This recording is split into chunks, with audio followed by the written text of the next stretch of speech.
In this video, let's have a look at these four displacement nodes.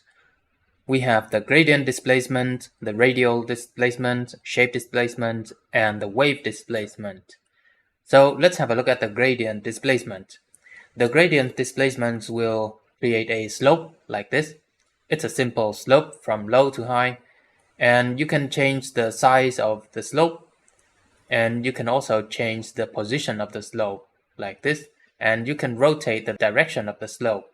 Similar to the noise displacement nodes, we have the different mix types here. And again, we have the height, the center height. If we turn this to 1, then half of the slope will displace up and another half will displace down. And again, we have the offset to add or subtract a certain height level to the displacement. And again, we have the clamp max and min. And this slope is especially useful with the steepness value higher than 1. So you see, we now have a more natural looking slope. We can use this to create some cliffs. For example, I can just drop in the fractal terrace, which I already explained. And you see, we now have some very nice looking cliffs. Okay, next let's have a look at the radial displacement. This will create a simple circular displacement like this. And again, you can use the steepness to control the curvature of the slope. Just like many other displacement nodes, we have the parameters to control the displacement itself.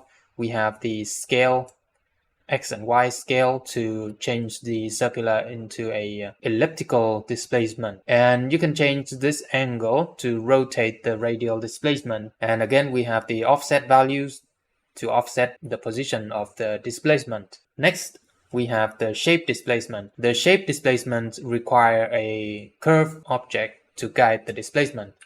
So let's go ahead and create a Bezier curve, and the Bezier curve is very small. It's like 2 meters small, and this landscape is like 1 kilometer across. So this size is pretty much nothing, and we have to scale this up quite a lot. There we go. And Control A, apply all transformation to apply the transformation.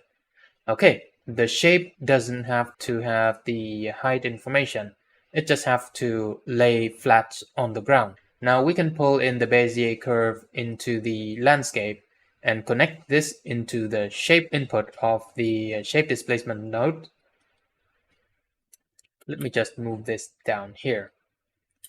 Okay.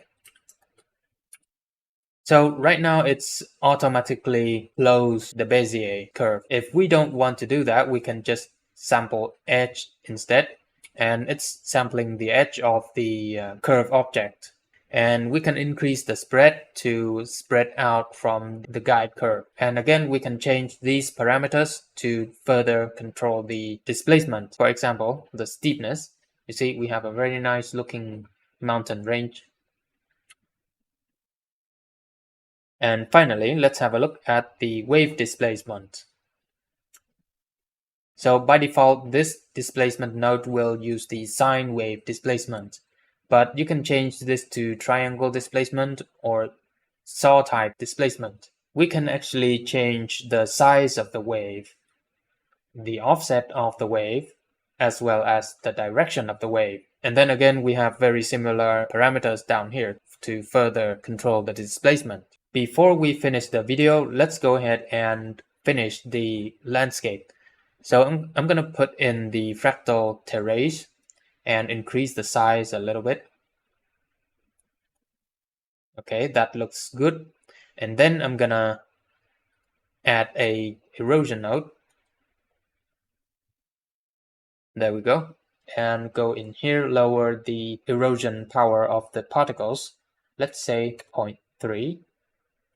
There we go.